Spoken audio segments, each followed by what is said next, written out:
Ma sœur a hurlé, « Nous ne sommes pas tes servantes. » Alors que j'étais blessé dans la maison que j'avais payée et où elle vivait gratuitement. Quand je me suis réveillé, la première chose que j'ai faite a été de lui donner 5 minutes pour partir. Je m'appelle Alicia Foster, j'ai 34 ans, et je pensais avoir tout fait correctement pour ma sœur. J'ai gravi les échelons pour devenir directrice marketing, j'ai acheté une maison à Madison, dans le Wisconsin, pour qu'elle puisse y vivre sans payer de loyer après la mort de nos parents dans un accident de voiture il y a 3 ans. Je voulais la garder près de moi pour lui donner une chance de construire sa propre vie. Mais tout a changé quand j'ai fait une mauvaise chute au travail, me brisant le fémur et la cheville.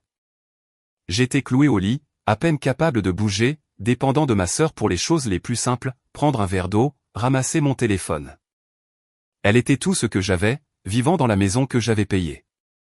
Mais au bout de 6 semaines, quelque chose a craqué.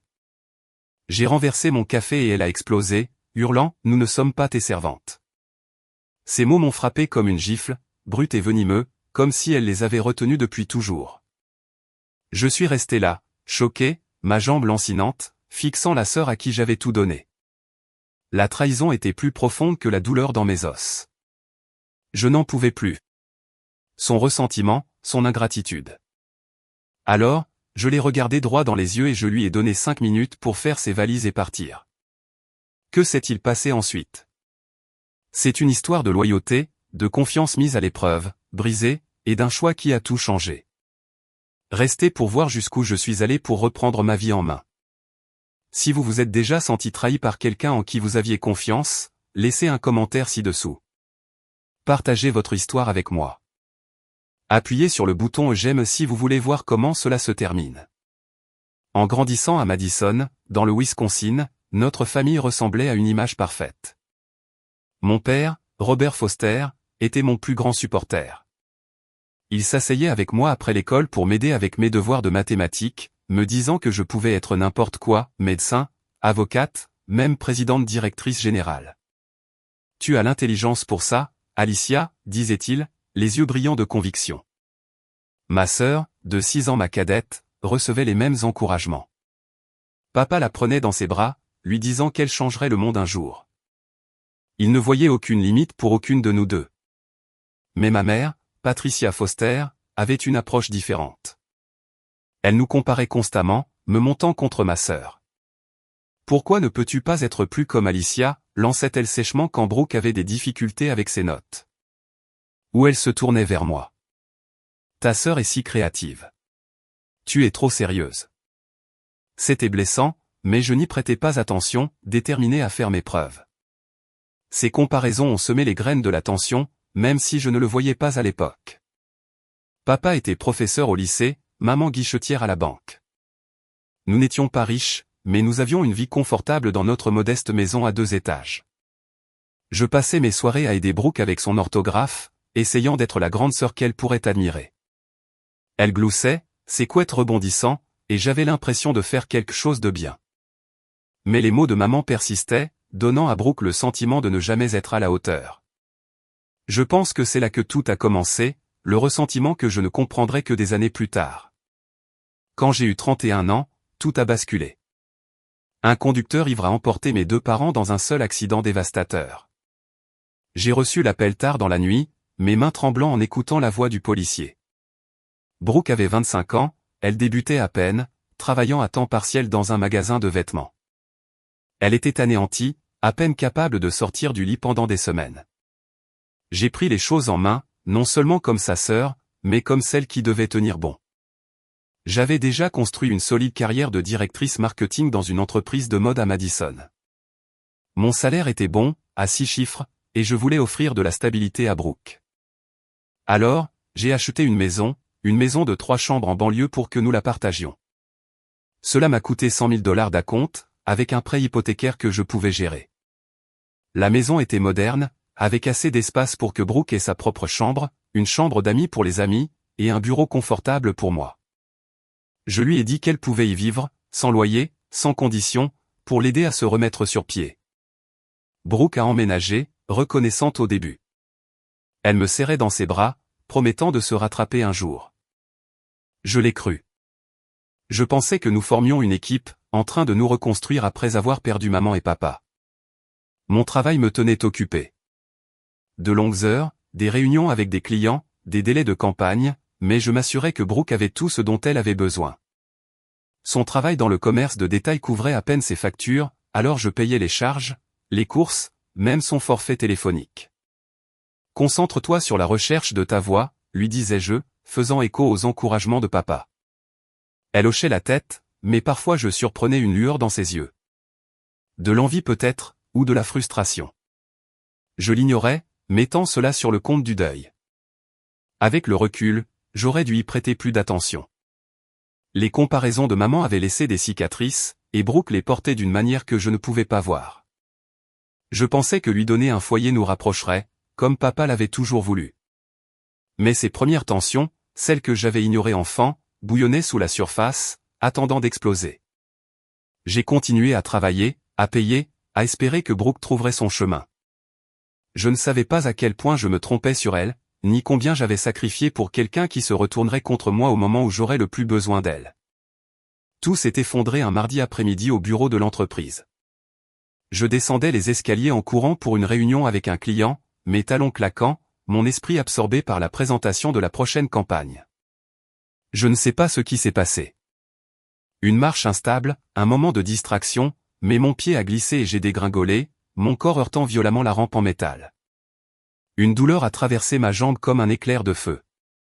J'ai essayé de me relever, mais ma jambe droite a fléchi et je me suis effondré, le souffle court. Mes collègues se sont attroupés autour de moi, leur voix un bourdonnement frénétique tandis que quelqu'un appelait à l'aide. À l'hôpital, le docteur Patricia Walsh, chirurgienne orthopédiste, m'a annoncé la nouvelle, une fracture du fémur et une cheville brisée. Vous en avez pour 3 à 4 mois de convalescence, a dit le docteur Walsh, son ton calme mais ferme. Vous serez alité pendant au moins 6 semaines, peut-être plus. Ma tête tournait, luttant pour accepter l'idée d'être piégé dans la maison que j'avais mis tant d'efforts à acheter. De retour à la maison, Brooke a pris le relais, ou du moins c'est ce que je croyais. Elle a accepté d'aider, déplaçant ses affaires dans le salon pour rester près de moi. Je suis là pour toi, a dit Brooke, sa voix douce, mais son sourire était forcé, en calant des oreillers sous ma jambe. J'ai ressenti une lueur de gratitude, même si quelque chose dans ses yeux semblait étrange. Ma chambre est devenue mon univers tout entier. Les 4 murs se refermant sur moi alors que je m'adaptais à cette nouvelle réalité. Je ne pouvais pas marcher, pas me doucher sans aide. Je ne pouvais même pas prendre un verre d'eau toute seule. Les analgésiques émoussaient mes sens, mais j'avais un travail à faire. J'ai installé mon ordinateur portable sur un plateau, participant à des réunions virtuelles, répondant aux courriels, ajustant les campagnes publicitaires depuis mon lit. Mon patron était compréhensif, mais je sentais la pression de suivre le rythme, de prouver que je ne prenais pas de retard.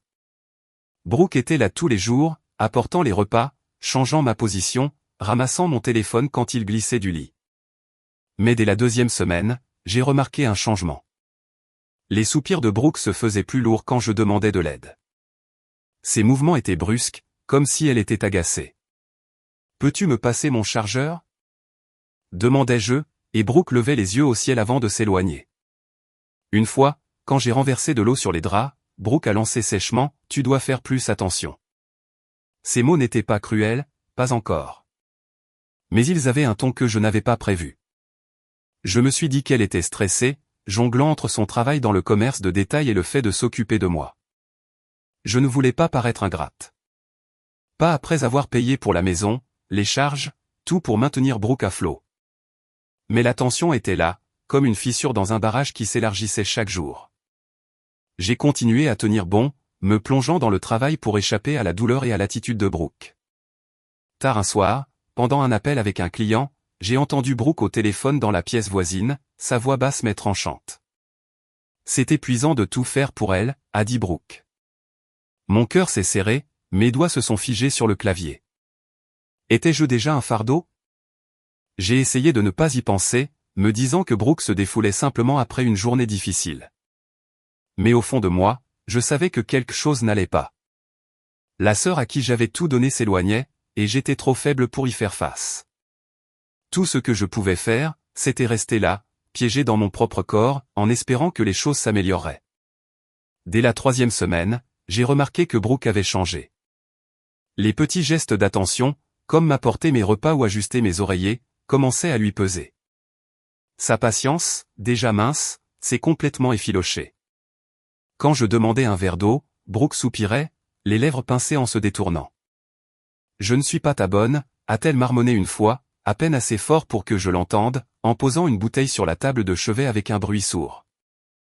J'ai serré les dents, ne voulant pas commencer une dispute alors que j'étais coincé au lit, ma jambe lancinante sous le plâtre, mais ses refus se sont faits plus audacieux. Un matin, j'ai demandé mes analgésiques, et Brooke m'a simplement regardé, les bras croisés. « Tu ne peux pas les atteindre toi-même » a-t-elle dit, montrant la bouteille à peine hors de ma portée. J'ai forcé un faible sourire, espérant apaiser la tension, mais à l'intérieur, j'étais sous le choc. Comment Brooke pouvait-elle agir ainsi alors que j'avais payé le toit au-dessus de sa tête? Tard un soir, j'ai entendu quelque chose qui m'a blessé plus profondément que ces mots. J'étais calé dans mon lit, essayant de me concentrer sur un courriel professionnel, quand la voix de Brooke a traversé le mur. Elle était au téléphone, faisant les 100 pas dans le salon, parlant à son amie, Monica. « C'est comme si j'étais sa servante », a dit Brooke, son ton aiguisé par la frustration. Elle est un tel fardeau, toujours à avoir besoin de quelque chose. Mon souffle s'est coupé dans ma gorge. Un fardeau. J'avais tout donné à Brooke. Une maison, pas de loyer, pas de facture. Et maintenant, elle m'appelait comme ça. J'ai agrippé les draps, mon cœur battant la chamade, essayant de comprendre son ressentiment. Elle ne savait pas que je pouvais l'entendre. Mais ces mots se sont gravés en moi. Chacun était une trahison de tout ce que j'avais fait pour elle. Le choc a persisté pendant des jours, me rongeant de l'intérieur. J'ai commencé à remarquer d'autres choses, les réponses sèches de Brooke, la façon dont elle laissait mon plateau de nourriture juste hors de portée, comme si elle me testait. Je me sentais piégé, non seulement par mon corps brisé, mais aussi par la distance grandissante entre nous. Je suis resté silencieuse, trop fière pour la confronter, trop faible pour riposter. Mais la blessure s'est envenimée, et j'ai commencé à tout remettre en question. Brooke avait-elle toujours été aussi rancunière? Ou avais-je été aveugle? J'ai repensé à notre enfance, me demandant si les comparaisons de maman avaient laissé des cicatrices plus profondes que je ne l'avais imaginé. Mais je ne pouvais pas m'attarder là-dessus. Chaque once d'énergie était consacrée à survivre chaque jour, à gérer le travail et à prétendre que tout allait bien. Puis Wendy, ma meilleure amie depuis l'université, est venue me rendre visite. Elle est entrée dans la chambre, son sourire chaleureux s'effaçant en constatant la tension. Brooke était dans la cuisine, claquant les placards plus fort que nécessaire, et j'avais du mal à me redresser, grimaçant sous l'effort. Wendy a approché une chaise, ses yeux se plissant. « Quelque chose ne va pas », a-t-elle dit doucement, jetant un coup d'œil vers la porte. Elle avait toujours été perspicace, capable de remarquer les choses que j'essayais d'ignorer. J'ai hésité, puis je lui ai parlé de l'attitude de Brooke. Les yeux levés au ciel, les marmonnements. Je n'ai pas mentionné l'appel téléphonique. J'avais trop honte de répéter ces mots. Wendy a écouté, le visage sérieux. « Tu dois la surveiller », a-t-elle prévenu. Elle n'agit pas comme un membre de la famille. Fais attention, Alicia. Ces mots m'ont frappé durement, ravivant une peur que je n'avais pas voulu affronter. Brooke n'était pas seulement stressée, elle était pleine de ressentiment, et je commençais à me demander de quoi elle était capable. 6 semaines après l'accident, tout a explosé un jeudi matin. J'étais calé dans mon lit, jonglant avec une tasse de café tout en essayant de répondre à un courriel professionnel. Mes mains, encore tremblantes à cause des analgésiques, ont glissé et la tasse s'est renversée, répandant du café sur les draps. Je me suis figé, espérant que Brooke ne remarquerait pas, mais elle était déjà dans l'encadrement de la porte, le visage tordu par l'irritation. « Nous ne sommes pas tes servantes », a-t-elle hurlé, sa voix assez tranchante pour fendre le silence matinal. Je l'ai regardée, stupéfaite, alors qu'elle se tenait là, les bras croisés, refusant d'aider. « Nettoie ça toi-même », a-t-elle lancé sèchement, en se détournant. Les mots m'ont frappé comme un coup de poing, faisant écho au ressentiment que j'avais senti monter. Ma poitrine s'est serrée de douleur, mais la colère a surgi, plus brûlante.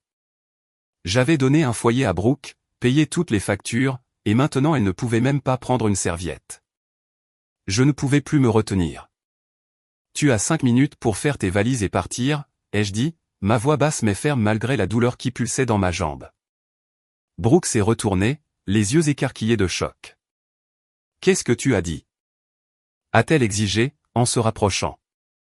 Je l'ai répété, plus fort cette fois, ma colère étouffant la peur d'être seule. J'ai tout fait pour toi, et c'est comme ça que tu me traites. La pièce semblait électrique, l'air épais de années de tensions inexprimées. Le visage de Brooke est devenu tout rouge et elle a commencé à crier, m'accusant de lui faire sentir le poids de la maison, d'agir comme si j'étais meilleur qu'elle. J'ai répliqué, la voix tremblante. Tu vis ici gratuitement, et tu me traites de fardeau. La dispute s'est envenimée, les mots fusaient comme des couteaux. Dans le feu de l'action, j'ai attrapé mon téléphone pour vérifier une notification de ma banque, quelque chose que je n'avais pas fait depuis des semaines, trop absorbé par ma convalescence. Mon cœur s'est arrêté. Il y avait des transactions que je ne reconnaissais pas. 5 000 $ dans une boutique de luxe. 2 000 $ pour un nouveau téléphone. 3 000 $ de plus pour des sacs de créateurs. As-tu pris mon argent? Ai-je exigé, en brandissant le téléphone. Le visage de Brooke a pâli, sa bouche s'est ouverte puis refermée. Je le méritais, a-t-elle finalement craché, la voix pleine de défi. Tu passes ton temps à étaler ta réussite, à me faire sentir petite. J'avais besoin de quelque chose pour moi. J'étais sans voix. La trahison me transperçait plus profondément que ces mots. Elle m'avait volé. Utilisé mes comptes pendant que j'étais cloué au lit, incapable de vérifier. J'ai montré la porte, ma voix glaciale. Sors d'ici maintenant. Brooke n'a pas reculé, lançant des insultes, me blâmant pour tout, la mort de nos parents, ses difficultés, mes attentes. Mais j'en avais assez. Tu n'as plus rien à dire, ai-je dit, la coupant. Pars, ou j'appelle la police. Ses yeux ont brillé de colère, mais elle a attrapé un sac, y a fourré quelques vêtements, et est sortie en claquant la porte derrière elle. La maison est tombée dans le silence, l'écho de son départ résonnant à mes oreilles. J'étais seul, toujours piégé dans mon lit, ma jambe douloureuse, mon cœur brisé. Brooke était partie, mais l'illusion de la sœur que je pensais connaître l'était aussi. Je suis resté assise là, à regarder les draps tachés de café, me demandant comment on en était arrivé là. Une semaine après le départ de Brooke, Wendy et moi avons commencé à nettoyer la maison.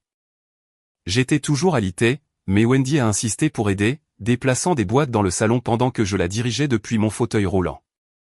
Nous trions de vieilles affaires, essayant de rendre l'espace moins lourd, quand Wendy a trouvé une clé USB poussiéreuse cachée dans un tiroir. « Qu'est-ce que c'est » a-t-elle demandé en la brandissant. Curieuse, nous l'avons branchée sur mon ordinateur portable et une vidéo est apparue, un enregistrement granuleux de maman et papa filmé des années auparavant sur notre vieux caméscope. Ils étaient assis sur le canapé, souriant, leur voix chaleureuse. « Alicia, Brooke, a dit maman, nous voulons que vous vous aimiez toujours. Soyez la l'une pour l'autre et rendez-nous fiers. » Papa a hoché la tête, ajoutant, « Vous êtes toutes les deux si fortes. Construisez quelque chose de beau ensemble. » La vidéo s'est terminée et le silence a rempli la pièce. Ma gorge s'est nouée, des larmes me piquant les yeux. Je les avais déçus, n'est-ce pas? La sororité qu'ils avaient espérée avait disparu. Le poids de leurs mots m'oppressait.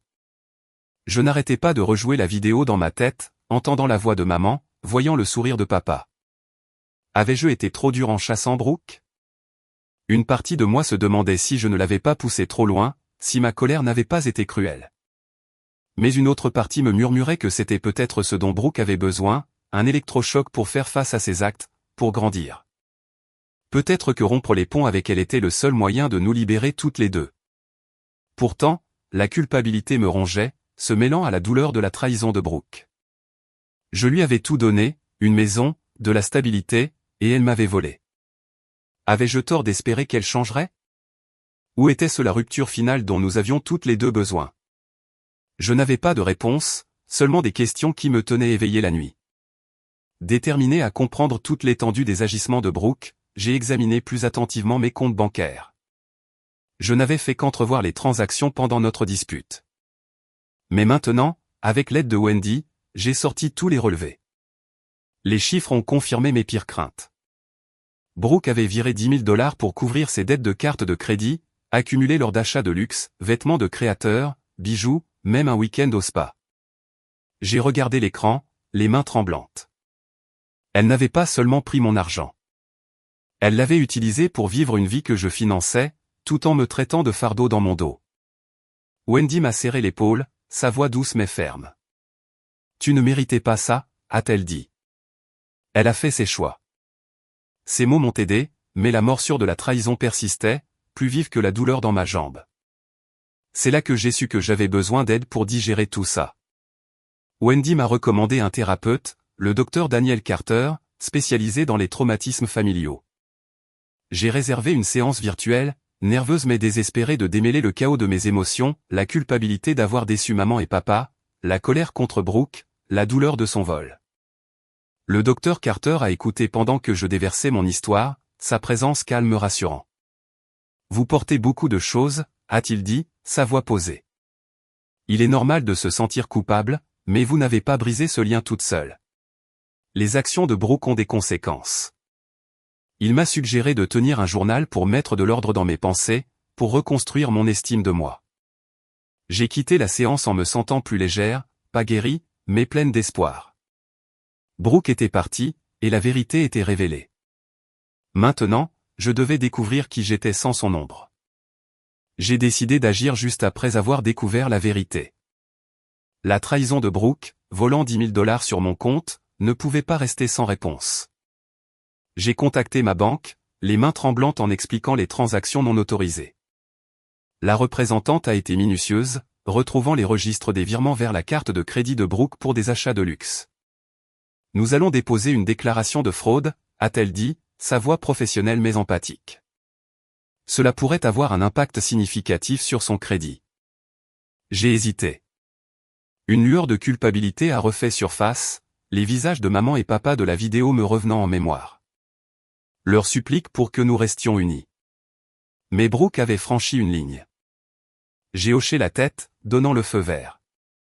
Quelques jours plus tard, j'ai appris que la banque avait gelé les comptes de Brooke et signalé son crédit, la laissant faire face aux conséquences de ses actes. Elle devrait trouver un moyen de survivre par ses propres moyens, sans mon filet de sécurité. Avec le départ de Brooke, je ne pouvais pas me débrouiller seul, toujours confiné à un fauteuil roulant avec ma jambe dans le plâtre. Wendy m'a mise en contact avec Pamela Morgan, une infirmière à domicile au sourire chaleureux et aux mains sûres. Pamela est arrivée la semaine suivante, m'aidant dans les tâches quotidiennes, me laver, m'habiller, aller aux toilettes, des choses que Brooke avait faites à contre-cœur. Vous vous en sortez très bien, a dit Pamela un matin, en ajustant mon attelle avec soin. Sa gentillesse a atténué la douleur de la dépendance, mais je savais que je devais progresser physiquement. Mon médecin m'a orienté vers Jason Reed, un kinésithérapeute spécialisé dans la rééducation post-fracture. Les séances avec Jason étaient exténuantes, il me guidait à travers des exercices pour reconstruire la force de ma jambe. Petit pas, disait-il, me stabilisant alors que je m'agrippais aux barres parallèles, la sueur perlant sur mon front. Chaque séance était un rappel du chemin qu'il me restait à parcourir, mais aussi de celui que j'avais déjà parcouru. Wendy est devenue mon ancre pendant toute cette période. Elle passait presque tous les jours, m'aidant à réorganiser la maison pour la rendre plus accessible, déplaçant les meubles, installant une rampe, et même triant les vieux papiers que Brooke avait laissés éparpillés. Un soir, alors que nous mangions une pizza à emporter, Wendy m'a regardé, les yeux sérieux. « Tu as porté Brooke sur tes épaules pendant trop longtemps, a-t-elle dit. Il est temps de te concentrer sur toi, ta santé, ta carrière, ta paix. » Ces mots m'ont frappé durement, dissipant le brouillard de la culpabilité et de la douleur. Elle avait raison. J'avais passé des années à faire passer les besoins de Brooke avant les miens, pensant que c'était mon devoir de grande sœur. Wendy m'a poussé à établir de nouvelles routines, étirements matinaux avec Pamela, horaires de télétravail, et même de petits moments comme lire un livre sans me soucier du chaos de Brooke. Lentement, j'ai commencé à me sentir à nouveau moi-même, et non plus seulement une aide-soignante. La vérité la plus difficile est apparue dans les moments de calme, quand j'ai réalisé que je ne pouvais pas sauver ma relation avec Brooke. J'avais essayé pendant des années, payant ses factures, lui donnant un foyer, espérant qu'elle deviendrait la sœur que maman et papa voulaient qu'elle soit. Mais ses actions, voler, mentir, me blâmer, montraient qu'elle n'était pas prête à changer. J'ai pensé à l'appeler, peut-être pour lui offrir une dernière chance, mais les mots du docteur Carter lors de nos séances de thérapie résonnaient, vous ne pouvez pas contrôler ses choix, seulement vos propres limites. J'imaginais Brooke, dehors, en difficulté sans mon soutien, et une partie de moi avait mal pour elle. Mais j'avais assez donné. La laisser partir ne consistait pas seulement à me protéger. Il s'agissait d'accepter que certains liens, même familiaux, ne peuvent être forcés. J'ai tourné mon attention vers l'intérieur, déterminé à reconstruire ma vie, un pas douloureux à la fois. 6 mois plus tard, je me tenais dans le jardin de la maison pour la dernière fois. Le panneau à vendre était déjà planté sur la pelouse, soigneusement tondu pour la journée portes ouvertes. J'ai décidé de me défaire de cet endroit qui contenait tant de souvenirs, certains chaleureux, la plupart douloureux. La maison était trop grande pour moi, seule, trop lourde du poids de la trahison de Brooke. J'ai signé les papiers avec un agent immobilier et j'ai acheté un petit appartement dans le centre-ville de Madison, plus près de mon bureau, plus près d'un nouveau départ. Le nouvel endroit avait de hautes fenêtres, un balcon confortable, et juste assez d'espace pour que je reconstruise ma vie sans les échos du passé. Le jour du déménagement a été doux amer, mais en déballant les cartons dans mon nouveau chez-moi, j'ai ressenti une légèreté que je n'avais pas connue depuis des années. Je n'avais pas parlé à Brooke depuis qu'elle était partie en trombe, et j'ai fait le choix de maintenir cette distance. Pas de message, pas d'appel, pas de tentative de réconciliation. J'avais appris par un ami commun qu'elle avait des difficultés, faisant des heures supplémentaires à son travail pour couvrir ses dettes après que la banque eut signalé son crédit. Une partie de moi voulait la contacter, voir si elle avait changé, mais je me suis arrêté. Les mots du docteur Carter me sont restés. On ne peut pas forcer quelqu'un à vous respecter. Brooke m'avait montré qui elle était par son vol, son ressentiment, son refus d'assumer ses responsabilités. La laisser partir n'a pas été facile, mais c'était définitif. J'ai bloqué son numéro, l'ai supprimé de mes réseaux sociaux et j'ai fermé la porte sur une relation qui m'avait épuisé pendant trop longtemps. Wendy et mes autres amis sont devenus ma bouée de sauvetage. Wendy m'a aidé à m'installer dans l'appartement, à organiser les meubles et à organiser une petite pendaison de crémaillère avec nos amis de l'université. Leurs rires ont rempli l'espace, un contraste frappant avec la tension qui avait défini mon ancienne maison. Je me suis plongé dans ma carrière, acceptant de nouveaux projets marketing avec une concentration que je n'avais pas eue depuis des mois. Ma jambe guérissait grâce aux séances de kinésithérapie de Jason, et je pouvais marcher de courtes distances sans douleur. J'ai recommencé à courir, de l'entour dans un parc près de mon appartement, sentant ma force revenir. Wendy me rejoignait parfois, m'encourageant alors que je repoussais mes limites. « Tu es inarrêtable maintenant », a-t-elle dit un matin, son sourire large. Leur soutien m'a rappelé que je n'étais pas seul, que la famille pouvait être choisie, et pas seulement héritée. Avec le recul, j'ai appris une leçon dure mais nécessaire. Fixer des limites n'est pas égoïste, c'est une question de survie. J'avais passé des années à croire que la famille signifiait porter le fardeau de Brooke, peu importe à quel point cela me faisait mal. Mais la famille, ce n'est pas seulement le sang. Elle se construit sur le respect mutuel, la confiance et la responsabilité. Brooke a brisé cette confiance et j'ai dû me choisir au détriment d'un lien toxique. Ce choix n'était pas une question de vengeance ou de cruauté. Il s'agissait de protéger ma paix, mon avenir. Alors que je me tenais dans mon nouvel appartement, regardant le coucher de soleil depuis mon balcon, je me sentais à nouveau entière. Les cicatrices étaient là, mais elles ne me définissaient pas. J'étais prête à aller de l'avant, ancrée dans la vérité que je méritais une vie construite selon mes propres termes.